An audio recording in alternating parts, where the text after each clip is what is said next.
नमस्कार। The pillar के लिए मैं राजवीर सिंह सोलंकी। आज हम बात करेंगे जम्मू कश्मीर विधानसभा की स्थिति की। 370 धारा हटने के बाद क्या स्थिति बनी है जम्मू कश्मीर विधानसभा की। साथ ही हम बात करेंगे जम्मू कश्मीर विधानसभा में पहली बार मुस्लिमों पर भरोसा किया है बीजेपी ने, उसका पीछे कारण क्या है। बीजेपी का फॉर्मूला 35-10 जम्मू कश्मीर में कैसे लागू करने वाली है। अब बात होगी कश्मीरी पंडितों के लिए क्या आरक्षण व्यवस्था की गई है, 2014 से पहले क्या स्थिति थी और आज क्या स्थिति है, कितना परिवर्तन है विधानसभा में। एक एक करके हम सारी बातों बात करेंगे। साथ ही बात करेंगे हम वाइस प्रेसिडेंट उमर अब्दुल्ला के स्टेटमेंट की और गृह मंत्री अमित शाह की स्टेटमेंट की भी। जी, 5 सालों के अंदर जम्मू कश्मीर विधानसभा पूरी तरह बदल चुकी है। इसका एक बड़ा कारण है कि जम्मू कश्मीर में परिसीमन संपन्न हुआ है और तारीखों का ऐलान हो चुका है। आप सभी को पता ही है, पहले चरण में जो 24 सीटों पर 18 सितंबर को चुनाव होगा, दूसरे चरण में 26 सीटों पर 25 सितंबर को चुनाव होगा, तीसरे चरण में 40 सीटों पर 1 अक्टूबर को चुनाव होगा और फर्स्ट वीक अक्टूबर में आएंगे नतीजे, क्योंकि सुप्रीम कोर्ट ने 30 सितंबर 2024 से पहले चुनाव संपन्न कराने का आदेश दिया था। हम बात करते हैं बीजेपी ने कितना भरोसा किया है, कितने परसेंट। तो बीजेपी ने 50% करीब, कश्मीर घाटी की बात कर रहा हूँ मैं, कश्मीर घाटी में करीब 50% मुस्लिम कैंडिडेटों को टिकट दिया है। भरोसा जताया है कि बीजेपी की नैया पार लगाएंगे कश्मीर में मुस्लिम कैंडिडेट। वह फॉर्मूला भी क्या है, 35-10 का। जो जम्मू एरिया है वहाँ 35 सीटें जीतने के लिए बीजेपी कमर कसी हुई है और साथ ही 10 सीटें कश्मीर घाटी से जीतने का प्लान है। अब बात आती है कि किस तरह से सीटों का डिस्ट्रीब्यूशन हुआ है। तो कश्मीरी पंडितों के रिजर्वेशन की बात करेंगे, उससे पहले बात करते हैं कि कुल सीट 114 हैं। जम्मू रीजन की बात करें 43 हैं। तो पहले की बात करें पिछले वाले में तो 111 सीट थी मात्र।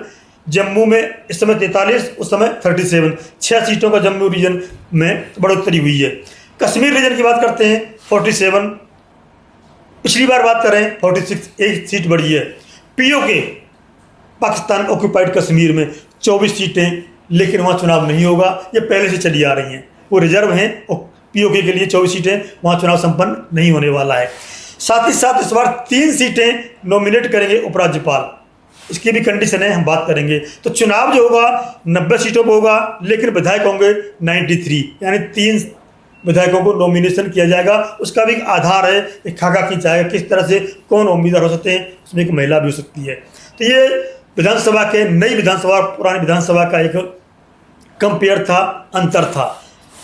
जम्मू कश्मीर में 111 सीटें थी पहले, जिसमें जम्मू में 37 जैसे बताया मैंने, और कश्मीर में 46, लद्दाख में 4, लद्दाख अलग हो चुका है, पीओके में 24, लेकिन वो सीटें जम्मू में बढ़ा दी गई हैं। अब बात आती है कश्मीरी पंडितों का क्या रिजर्वेशन रखा गया है। कश्मीरी पंडितों के लिए 2 सीटें रिजर्व रखी गई हैं, हालांकि इन्हें कश्मीरी प्रवासी कहा गया है। अब उपराज्यपाल विधानसभा के लिए 3 सदस्यों को नामित कर सकेंगे, नॉमिनेशन की बात हुई है। इसमें 2 कश्मीरी प्रवासी और 1 पीओके से विस्थापित व्यक्ति होगा। इसके साथ ही एक इसमें महिला भी होगी, 3 में से। तो ये कंडीशन रखी गई है। कश्मीरी प्रवासी उसे माना जाएगा जो 1 नवंबर 1998 के बाद घाटी या जम्मू कश्मीर किसी भी हिस्से से पलायन किया हो और उसका नाम रिलीफ कमीशन में रजिस्टर्ड हो। 1947, 48 या 65 और 71 के बाद पीओके से आया हो, उसे भी विस्थापित माना जाएगा। इस हिसाब से कुल मिलाकर जम्मू कश्मीर विधानसभा में 93 विधायक होंगे, 3 नॉमिनेट और 90 पर चुनाव होगा। अब बात करते हैं SC ST की, तो 16 सीटें रिजर्व की गई हैं, वहीं SC के लिए 7 और ST के लिए 9 सीटें वहाँ रिजर्व हैं। बात आती है कि नॉमिनेशन किस तरह से हुए हैं। तो विधानसभा में 2024 40% निर्दलीय हैं। इसके ऊपर बड़ी लंबी कहानी है। 40% निर्दलीय के लिए कांग्रेस और जो नेशनल कॉन्फ्रेंस पैक्ट हुआ है, उन्होंने बड़ा आरोप लगाया बीजेपी के ऊपर, वो हम बात करेंगे। और 484 नॉमिनेशन में से 122 निर्दलीय हैं। सोचिए आप, पहले फेज में 122 से 92 कैंडिडेट दूसरे फेज के लिए। जमात, जिसमें बैन लगा हुआ है जमात के ऊपर, फिर भी 6 विधानसभा सीटों पर उसने नॉमिनेशन किया है। और दिल्ली और आसपास की जो मैदानी एरिया की पार्टियां छोटी मोटी, उन्होंने भी अपने यहाँ नॉमिनेशन किया है। उमर अब्दुल्ला जो वाइस प्रेसिडेंट हैं नेशनल कॉन्फ्रेंस के, उन्होंने कहा है कि बीजेपी ने छोटी पार्टियों को सपोर्ट करके हमारे खिलाफ मैदान में उतारा है, क्योंकि उनके खिलाफ 7 निर्दलीय उतारे हैं तो आरोप बीजेपी पर लगाए हैं कि निर्दलीय और छोटी पार्टियों को हमारे खिलाफ लड़ा करके वोट काटने का काम किया है, जिससे कि नेशनल कॉन्फ्रेंस और जो रीजनल पार्टियां वहाँ की वो न जीत पाएँ और बीजेपी अपना 35-10 का फॉर्मूला है उसमें पार हो जाए। साथ ही उन्होंने आरोप लगाया है कि जब हम बात करते हैं तो गृह मंत्री चुप्पी साध लेते हैं, और एक और उन्होंने डंके पर चोट पर कहा है कि हम 370 को हटा देंगे। ये उनके अपने बयान हैं। साथ ही गृह मंत्री अमित शाह ने कहा है कि 370 अब अतीत बन चुका है।